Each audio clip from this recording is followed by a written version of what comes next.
Hey, so here is my first lesson.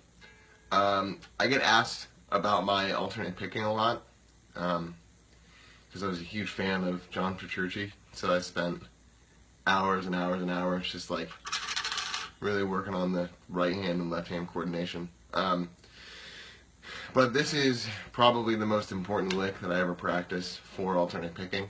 You'll notice that I'm not playing through an amp right now, and I think the reason why I chose to do that today is because when I was younger, I had a bad habit of letting the amp, or whether it be the distortion or the amount of gain or whatever it was, I kind of got in the habit of allowing that to do more of the work than my hands were, which I don't think is a good thing to do. It just makes you, it lets you get away with things, and if you're getting away with those things, it makes you a lot sloppier of a player, in my opinion and experience. So, I used to practice, and I still do, I practice this like a lot unplugged because it's very obvious if you don't play it clean and hit all the notes. So here's the pattern. We're going to do it in A. It starts on the 5th fret. It's a 3-note per string pattern, all alternate picks, so down, up, down, up.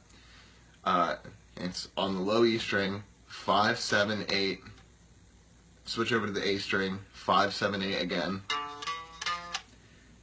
On the A string, you shift up to the 7th fret with your index finger, and then you go 7, 8, 10. So far we have. So once you get there, you switch to the D string and go 7, 9, 10. So then you shift up again on the D string to the 9th fret and go 9, 10, 12, and then switch to the G string and do 9, 10, 12 on that as well. You shift up to the B string to the 10th fret, and on the B string you hit 10, 12, 13, and then you hit 10, 12, and 13 on the E string as well.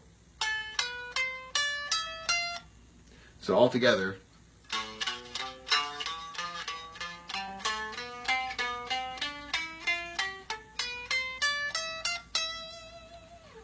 now the trick is to gradually build it up with a metronome. The goal is to get it to a point where it's like,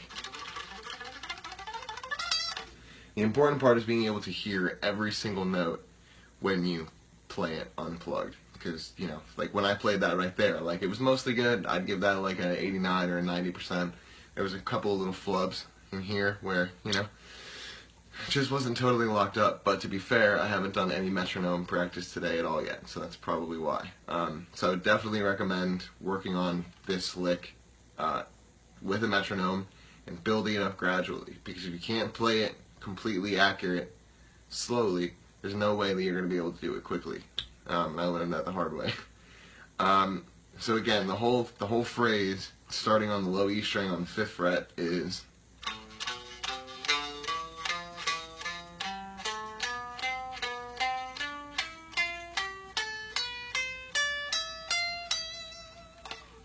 and the cool thing about this lick is that so if you're trying to break outside of the usual pentatonic box, which I hear a lot of players saying they're trying to do, it naturally sets you up in areas that are, technically you are playing within a box, but you're adding, oh god, what's the word?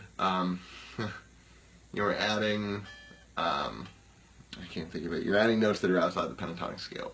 Diatonically, I think it's diatonic, sorry. But like, for example, if we're playing an A and just, I got like a blues rock thing, like, right? If I follow that scale,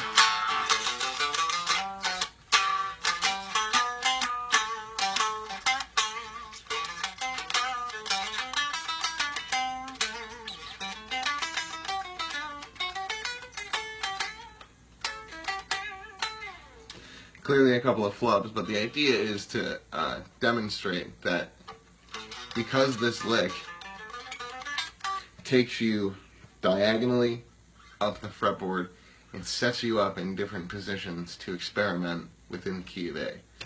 So have some fun with that, and I'll see you next time.